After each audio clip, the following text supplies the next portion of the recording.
Voilà, donc le réveil s'est fait à l'hôpital, c'est ça? Et À la salle de réveil. Donc, suite à la salle de réveil, merci. Suite salle de réveil, qui est une salle après en sortant de l'anesthésie. Et là, c'était ce qu'on appelle une douche où on peut laver les plaies pour enlever tout ce qui est peau morte, etc. Ouais. Alors, voilà, je me retrouve là. Bon. Je me dis que c'est pas possible qu'il soit 3 heures d'après-midi. Et puis voilà, les choses les médicaments et tout, commence à réaliser que, voilà, que on passe à la phase suivante. donc là, ça risque de durer encore quelques temps. Donc le Voilà, traitement. nous sommes à 2 semaines demain. Qu'est-ce qu'ils ont dit les médecins? Alors j'aurai des nouvelles demain. Sur la base de comment les greffes ont pris, c'est-à-dire les greffes ont pris, et puis après comment ça évolue, pour voir quand je peux être autonome et soigner peut-être des plaies superficielles, mais là c'est vraiment trop étendu pour... donc cette semaine certainement encore, et je commence à imaginer, à moins qu'il y ait une accélération de la guérison. Donc voilà, Mais typiquement, ils ont dit pour on a remarcher, tout ça. Non, mais ça, on n'a pas encore discuté, puisqu'on ne sait même pas si on doit encore peut-être greffer au niveau des pieds. Il y a encore On attend de voir comment ça va se passer. Ouais. Ok. Alors, on peut souhaiter qu'un prompt rétablissement. Merci beaucoup. On voulait aussi discuter par rapport aux autres activités.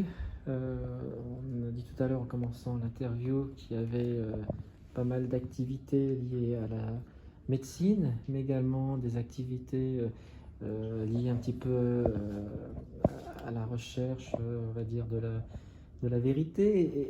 Et justement, c'était, il y a quelques jours, il y a eu donc, les 20e anniversaire de l'attentat du 11 septembre. Et 2001, ça résonne 2021. en vous, puisque il se trouve que justement vous êtes présidente de Oui, je cette suis association présidente, en Suisse. pas par envie d'être présidente. C'est un groupe que j'ai découvert il y a très longtemps. Un ami m'avait passé une liste de vidéos ou bien de sites qui informaient sur d'autres choses que ça. Petit à petit, je faisais un petit peu ma recherche aussi. Et je suis tombée sur le groupe le 11 septembre en question qui était basé à Lausanne, qui s'était fondé à la suite d'une conférence en 2007 ou 2008 à Genève, où était venu l'architecte Richard Gage, qui lui a lancé tout un mouvement d'architectes et ingénieurs. Donc c'est quoi? C'est l'architecte, un des architectes qui a étudié la structure voilà, des bâtiments, puis qui est arrivé à c'est-à-dire qu'ils ont vu que les choses, que le rapport du Nice ne tenait pas. On se souvient encore tous que tous les gens qui pensaient être informés nous disaient non, c'est la théorie des assiettes, elle s'applique parce qu'il y a expansion de thermale, et puis c'est comme ça que ça a chuté, mais quand c'était une chute libre, alors c'est autre chose. Et puis il y a le troisième bâtiment, le mystère du troisième bâtiment qui s'est écoulé plusieurs jours. Oui, alors petit à petit, tout ça, il y a ces éléments-là qui sont venus s'ajouter. La démonstration de matériaux explosifs sur le site, hein, c'était ce Danois là, je ne sais plus exact sur le moment comment il s'appelle.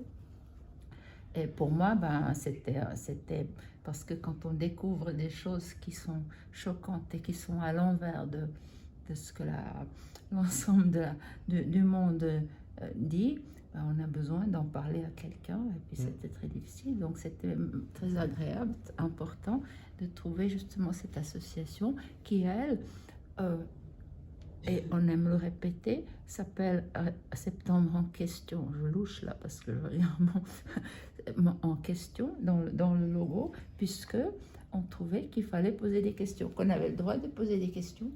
Et on n'a fait que ça. On n'a jamais affirmé une théorie plutôt qu'une autre, mais on a essayé, c'est-à-dire l'association, de donner parole à des experts de différentes, ou des témoins objectifs, ou subjectifs, comme on veut l'appeler, mais des témoins qui donnaient un autre aspect que celui de l'enquête officielle. Laurent, tu peux peut-être redresser Il y a besoin de redresser le siège?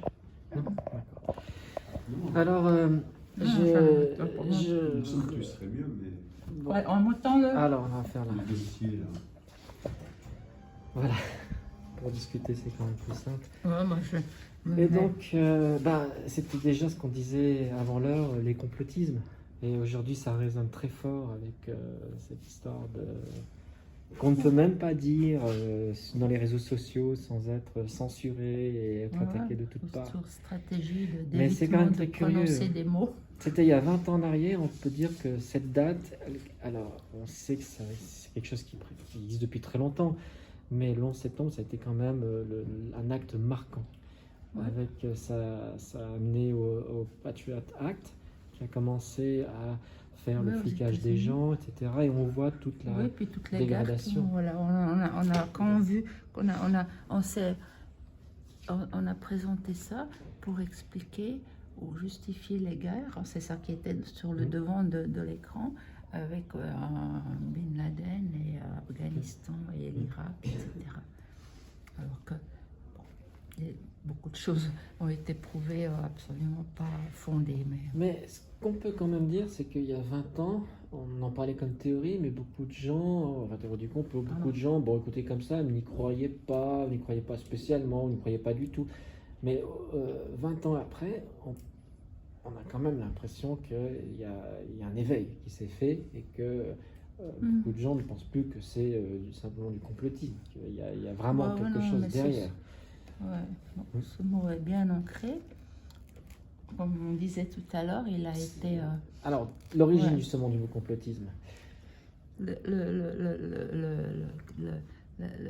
La notion de théorie du complot, on nous dit, étant après l'assassinat de JF Kennedy, en 63 déjà. et puis que la CIA aurait créé ce terme pour justement discréditer ceux qui mettraient en question ce fait. Et pas que discréditer, quasiment les culpabiliser, c'est-à-dire il y a le fait que ça finisse en complotiste, terroriste. Voilà, mais ça c'est des gens stratégie, qui ne pensent pas, en fait, ils ne devraient pas penser la pensée complotiste. D'ailleurs, on le voit, les gens qui. C'est quand même. Ça a fonctionné parce que souvent ils disent oh, je ne suis pas un complotiste, je veux pas le truc. Oui, on se défend. Si je dis quelque chose, voilà. C'est quand même dingue. L'année passée, il y a un journaliste d'une association, un journal d'association à Genève, je ne sais plus où. Puis il m'a dit voilà, comme ça, vous nagez contre le courant en suivant pas le courant. Le consensus. On se souvient, on avait discuté avec des médias qui disaient mais vous, médias alternatifs, vous faites du mauvais travail parce que vous devriez accepter le consensus. Voilà, faut pas. Tout le monde ne pense pas. Attends, oui, alors on fait comment? On fait la moyenne et puis on élimine. C'est même pas la moyenne. La Gauss ou bien comment? Voilà, non. Mais c'était. Moi, j'aurais voulu répondre à ce moment-là que si le courant est un mensonge, oui, alors moi je suis prête à nager contre les chutes du Niagara. Remonter les chutes. Mais, ouais.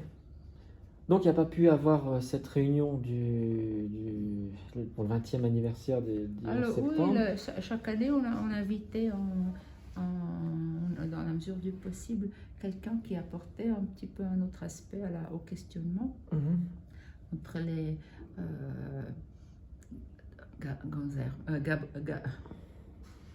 son prénom Daniele Ganser, l'historien suisse, qui lui, comment il s'est fait discréditer tout au début, parce qu'il avait posé la question en 2006 à un ingénieur de l'université de Zurich, qu'est-ce qu'il pensait d'une chute. Puis quand l'autre a dit, c'est évident, c'est une démolition, quelque chose comme ça. Là, du jour au lendemain, Daniele Ganser, qui était candidat à être professeur à l'université de Zurich. Et on le donnait, là il était le cheveu théorétique. Donc la même chose en allemand, parce que ça existe dans toutes les langues maintenant, le théoriste du couple. Oui, alors voilà, chaque année, oui, on faisait des conférences. On en a fait une l'année passée, bien, on n'a rien fait. Mais l'année d'avant, il y avait aussi Cette association est basée en Suisse et les membres sont surtout en Suisse, oui. Mais il y a quelques périphériques là. Donc on pourra mettre les coordonnées de l'association. Oui, mais parce que c'est la première conférence qui était un peu fondatrice en 2007. La conférence de Richard Gage, elle avait eu lieu à Genève et c'était grand public. C'est là les gens venaient encore. Puis après, je crois que ça se rétrécissait qu'à des gens qui savaient déjà un peu. Et donc, c'était très difficile d'ouvrir le débat et d'inclure d'autres personnes qui voulaient déjà rien avoir à faire avec ça. Okay. Bon, alors je sais qu'il y a beaucoup de sujets qu'on voudrait discuter. On en a parlé avant de faire l'interview. Des sujets qui nous tiennent à cœur par rapport aux nouvelles médecines. Voilà une façon de revoir la médecine. Je crois que vous connaissez Astrid Berger, justement. Hein. C'était vu, je crois que c'était le 31 juillet sur la place des Nations, lors d'une manifestation. Ou 31 août. Non, 31 juillet. Ah ouais, d'accord. Et puis, il dit aussi que vous étiez aussi un activiste, vous aviez écrit à Swiss Medic, vous avez contacté le laboratoire par rapport au PCR. Donc, voilà, vous posez des questions. Je me pose des questions, je les avertis parce que je me dis au cas où ils ne savent pas qu'il y a quelque chose qui cloche dans ces méthodes et tout ça. Mais les réponses, elles sont toujours formatées. C'est ça qui est intéressant, c'est que les des questions. Réponses, oui, on n'a pas à regarder le nombre de séquences là, d'amplification, parce que tout est déjà. Oui, il y a un mot pas formaté, mais il y a une expression. Donc, on fait confiance au protocole qui nous est donné. Et puis pour les autres, c'est pas scientifique, c'est je dirais administratif, c'est non, mais c'est la procédure. Voilà, la procédure. Exemple, on a dit que c'était comme ça, on applique. Ouais. Et dernièrement, j'ai essayé de parler parce que tous ces gens tous ces experts qui poussent à la vaccination, moi quand je lis le résultat et en Suisse et de par le monde, que ce soit aux États-Unis, le système de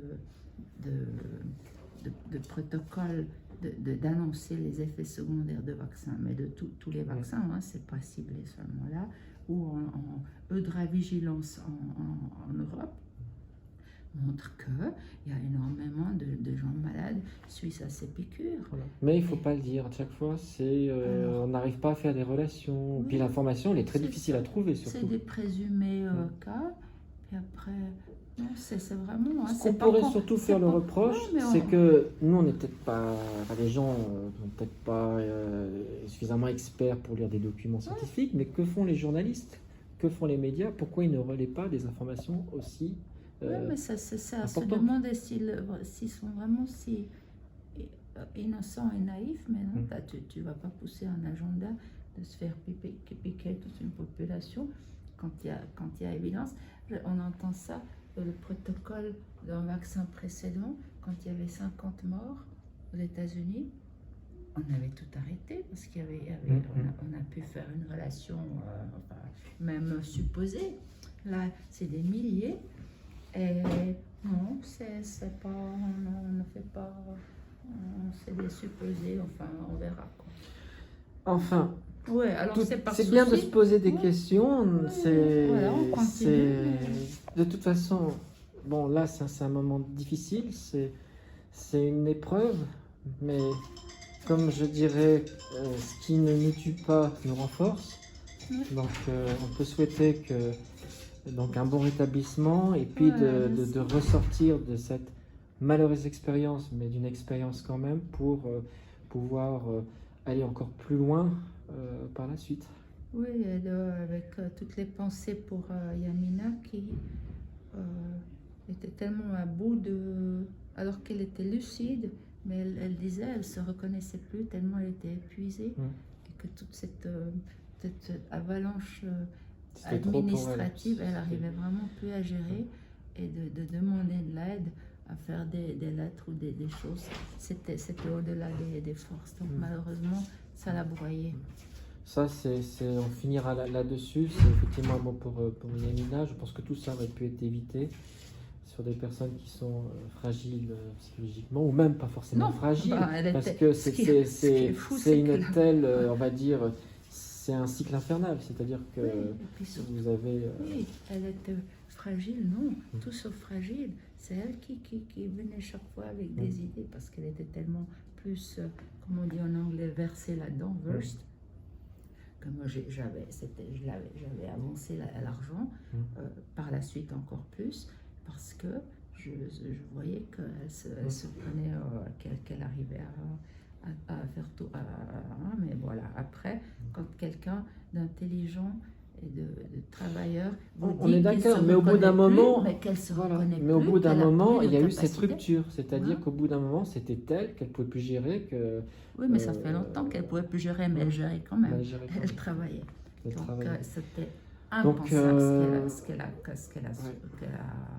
qu'elle a produit comme non, ce que j'aimerais dire dans ce message, c'est qu'un tel drame ne se reproduise plus, que ce soit aussi au niveau de ces financiers qui vous harcèlent, parce que c'était quoi pour une histoire de 100 000 francs? Regardez le drame que ça va faire, les coûts engendrés par toutes les personnes blessées, par toutes ces destructions, les coûts administratifs sont bien supérieurs à la date même, et on se rend compte que finalement tout ça c'est géré par une énorme bêtise, par des gens qui n'ont pas de cœur et puis qui fonctionnent comme des machines. Ils ne veulent pas pardonner ce qui se croit dû, et puis ils le sont dû dans un système qui valide tout ça. Dommage. Il faut revenir aux valeurs de l'humaniste. Il faut revenir à du cœur, arrêter de penser comme des machines. Oui. Et puis c'est pas les gens qui négligent, finalement ça. Le problème, que la lecture de son état, où elle se manifestait pas, ou qu'elle donnait pas suite à des demandes de documents, c'est que c'était l'épuisement. J'avais une autre idée qui se croise là, mais c'est pas de pas avoir voulu, non, vraiment pas. Oui. Mais Marcella, merci pour cette interview. Merci. Encore une fois, on va dire que c'est dans des conditions difficiles. Je sais que c'est pas évident. Là, on est bien médiqué là. Ouais. Mais on en a parlé tout à l'heure, on voit off que pas sortir du lit parce que les souffrances sont terribles si on bouge. Ça tape, ça donne. Mais voilà, cette semaine, ça doit donner, tourner vers une guérison un petit peu plus, où les choses deviennent plus superficielles, et on peut commencer à se bouger un peu mieux. Mais voilà, je continue à être portée par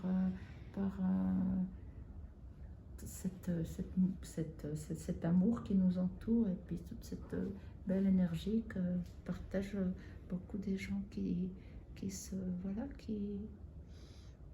vivent avec le cœur. Et n'oublions pas que ce monde techno aimerait nous rendre des machines, comme des et robots. plus des robots, et puis que ça c'est une voie ça c'est pas nouveau, c'était déjà comment on appelait le MK Ultra, c'était une programmation mentale.